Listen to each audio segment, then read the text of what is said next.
নানা ঐতিহ্যে সমৃদ্ধ আমাদের এই দেশে এমন অনেক কিছু রয়েছে যেগুলোর বৈজ্ঞানিক কোনো ব্যাখ্যা নেই। বিশেষ করে নানা মন্দিরের পৌরাণিক কাহিনী এবং অবস্থান, তাদের স্থাপত্য নিয়ে 2022 সাল শুরু থেকে পরপরই ভ্রমণ এবং পর্যটনের জায়গাগুলো মানুষের কাছে স্বাভাবিক হয়ে গিয়েছে করোনা পরিস্থিতির পর। কিন্তু একটা সময় পর্যন্ত অনেক ক্ষেত্রেই অনেক মানুষই বিভিন্ন জায়গায় যেতে পারেননি, অনেক কিছুই মানুষের অধরা থেকে গিয়েছিল। তাই দেখা যাচ্ছে যে 2022 সালের পর থেকে দেশের যে সমস্ত স্থাপত্যগুলো রয়েছে আমাদের এই দেশে, সেগুলো সম্পর্কে মানুষ বেশি মনোযোগী। এইরকমই আপনাদেরকে আমাদের দেশেই থাকা এমন এক স্থাপত্যের কথা বলবো, যে স্থাপত্যকে ঘিরে রয়েছে নানা রকম আশ্চর্যজনক বিষয়। আশ্চর্যই বলবো। কখনো ভাবতে পারেন যে একটা মন্দিরে রয়েছে থাম, কিন্তু সেই থামটা মাটি থেকে অনেকটা ওপরে, মানে ঝুলন্ত থাম। ভাবতে পারছেন কোথায় রয়েছে এই মন্দির? আসুন সেটা বলি। অন্ধ্রপ্রদেশের লেপাক্ষী এক ঐতিহাসিক স্থাপত্য। এই প্রাচীন মন্দিরের স্থাপত্য, ভাস্কর্য, চিত্র দেখে আমরা আজও অবাক হই, পর্যটকেরা আজও অবাক হয়ে যান। তবে তার থেকেও রহস্যময় এখানকার ভাসমান স্তম্ভ। তা দিয়ে অনায়াসে গলিয়ে দেওয়া যায় এক টুকরো কাপড়, এক টুকরো কাগজ। গাইডেরা একেবারে হাতে কলমে যখন কাপড়ের একটা পাতা বা ওড়না থামের নিচে এপার থেকে ওপারে নিয়ে যান, অবাক লেগে যায় কিভাবে কোনো কিছুর উপর ভর না করে শতাব্দীর পর শতাব্দী দাঁড়িয়ে রয়েছে স্তম্ভ বা এই যে এই স্থাপত্যগুলো, সেটাও কিন্তু অত্যন্ত আশ্চর্যের। আজ পর্যন্ত কোনো স্থপতি বা ইঞ্জিনিয়ার সেটা ধরতে পারেননি। লেপাক্ষী মন্দিরের আরেকটা নামও রয়েছে, ঝুলন্ত স্তম্ভ মন্দির। মন্দিরটা আকাশ স্তম্ভ নামেও পরিচিত। আপনাদেরকে এই লেপাক্ষী মন্দিরের কথা তো বলবোই, কিন্তু তার সঙ্গে আরো একটা মন্দিরের কথা বলবো, খুব অবাক করা। সেটা হচ্ছে এই লেপাক্ষী মন্দিরের কাছাকাছি বা ভারতবর্ষেরই আরো একটা মন্দির রয়েছে। সেই মন্দিরের দরজাতে অনেক কিছু রয়েছে, অনেক রহস্য। এবং সেই মন্দিরের যে রত্ন ভাণ্ডার, সেই রত্ন ভাণ্ডারের মধ্যেও আরো অনেক কিছু লুকোনো অবস্থায় আছে, খোলাই যায়নি বেশ কিছু ভল্ট। বুঝতে পারছেন কোন মন্দিরের কথা বলছি? যদি না জেনে থাকেন, এই আই বাটনটা একবার প্রেস করুন আর জেনে নিন অজানা ইতিহাস। নিচের ডেসক্রিপশনেও লিংক দেওয়া আছে। ভারতের প্রাচীন মন্দিরগুলোর মধ্যে লেপাক্ষী মন্দির অন্যতম, পৌরাণিক কাহিনীতে পরিপূর্ণ। বাল্মীকি রামায়ণ অনুসারে রাবণ যখন সীতাকে হরণ করে নিয়ে পুষ্পক রথে চড়ে পালিয়ে যাচ্ছিলেন, তখন সেখানে হাজির হন জটায়ু। আকাশপথের সেই যুদ্ধে রাবণের কাছে পরাজিত এবং গুরুতর আহত হয়ে এই গ্রামেই এসে পড়েন জটায়ু, আর সেখান থেকেই নাকি এই নাম। একটা সময় নিজামের শাসন দেখেছে এখানকার মানুষ, তার আগেও দেখেছে বিজয়নগর সাম্রাজ্য। সেই অধ্যায়েরই একটা অংশ হলো লেপাক্ষীর বীরভদ্র মন্দির। গ্রামটা ছোট, ইতিহাসের কোলে বেড়ে ওঠা, আর তার মধ্যে লুকিয়ে রয়েছে মাহাত্ম্য। তেলেগু শব্দে এই লেপাক্ষী শব্দের অর্থ হলো উড়ন্ত পাখি। এবার আসা যাক 1600 শতকে। দক্ষিণ ভারতে তখন প্রবল বিক্রমে রয়েছে বিজয়নগর সাম্রাজ্য, মসনদে রাজা অত্যুচদেব রায়।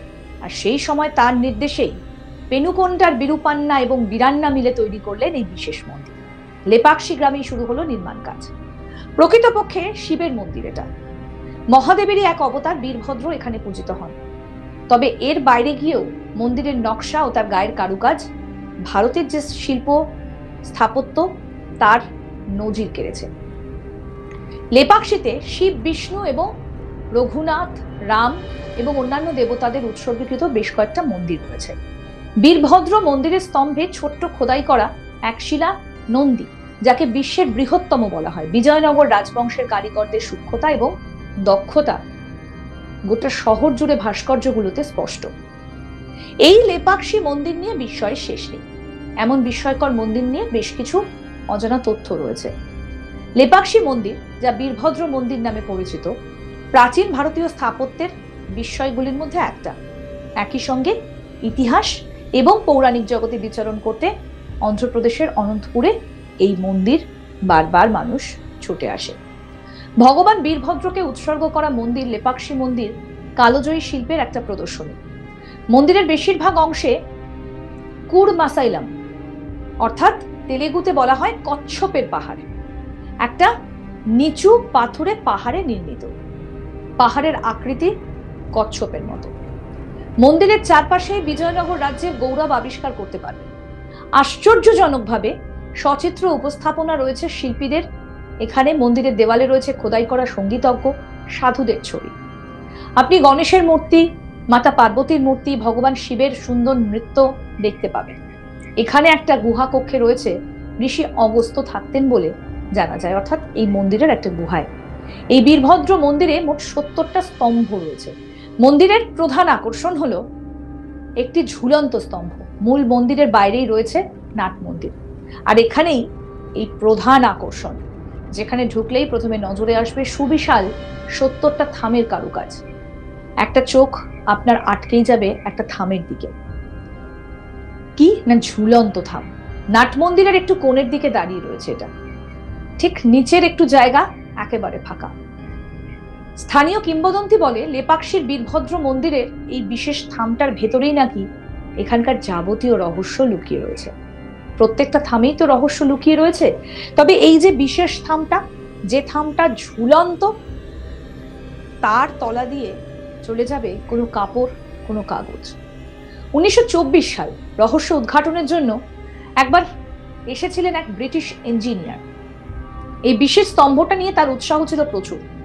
রহস্য ভেদ করতে 8 ফুট উঁচু স্তম্ভটির তলায় লোহার রড ঢুকিয়ে নাড়ানোর চেষ্টা করেছিলেন। তারপরই ঘটে গেল সেই অদ্ভুত ঘটনা। গোটা মন্দিরটাই যেন দুলতে শুরু করলো। শুধু তাই নয়, সবকটা থামি নড়তে শুরু করলো, আর মন্দিরের ভেতর থেকে একটা অদ্ভুত শব্দ কানে ভেসে এলো। পাছে মন্দিরটা ভেঙে যায়, সেই জন্য তড়িঘড়ি সেই জায়গা থেকে পালিয়ে গেলেন ওই ব্রিটিশ ইঞ্জিনিয়ার। ঐতিহাসিক, প্রত্নতাত্ত্বিকরাও গবেষণা চালিয়ে গিয়েছেন, তবে আখেরে লাভের লাভ কিছুই হয়নি। তবে অনেকে বলেন যে এই যে ঝুলন্ত থামের কারণেই নাকি, যেহেতু পাহাড়ি এলাকায় এই মন্দিরটা রয়েছে, তাই যদি সেখানে ভূমিকম্প হয়, তাহলে ভূমিকম্পেও এই লেপাক্ষী মন্দিরের গায়ে এতটুকু আঁচড় পড়ে না। কারণ এই ঝুলন্ত থাম তাকে রক্ষা করে যে কোনো প্রাকৃতিক দুর্যোগ, ভূমিকম্প বা এই ধরনের কোনো আঘাত থেকে। কিন্তু কে বানিয়েছিলেন, কেন বানানো হয়েছিল, কিভাবে বানানো হয়েছিল এই ঝুলন্ত থামের মন্দির? আচ্ছা বলুন তো, থামগুলো ঝুলন্ত হলেও মন্দিরটা কিভাবে দাঁড়িয়ে আছে এত শত বছর ধরে? খুবই অবাক করা বিষয়, তাই না? কেমন লাগলো এই তথ্য অবশ্যই জানাবেন। ভালো লাগলে লাইক করবেন, শেয়ার করবেন, কমেন্ট করবেন। আজ তাক বাংলার ইউটিউব চ্যানেল সাবস্ক্রাইব করুন, দেখতে থাকুন আজ তাক বাংলার ইউটিউব চ্যানেল। হোয়াটসঅ্যাপে ফলো করুন আজ তাক বাংলা।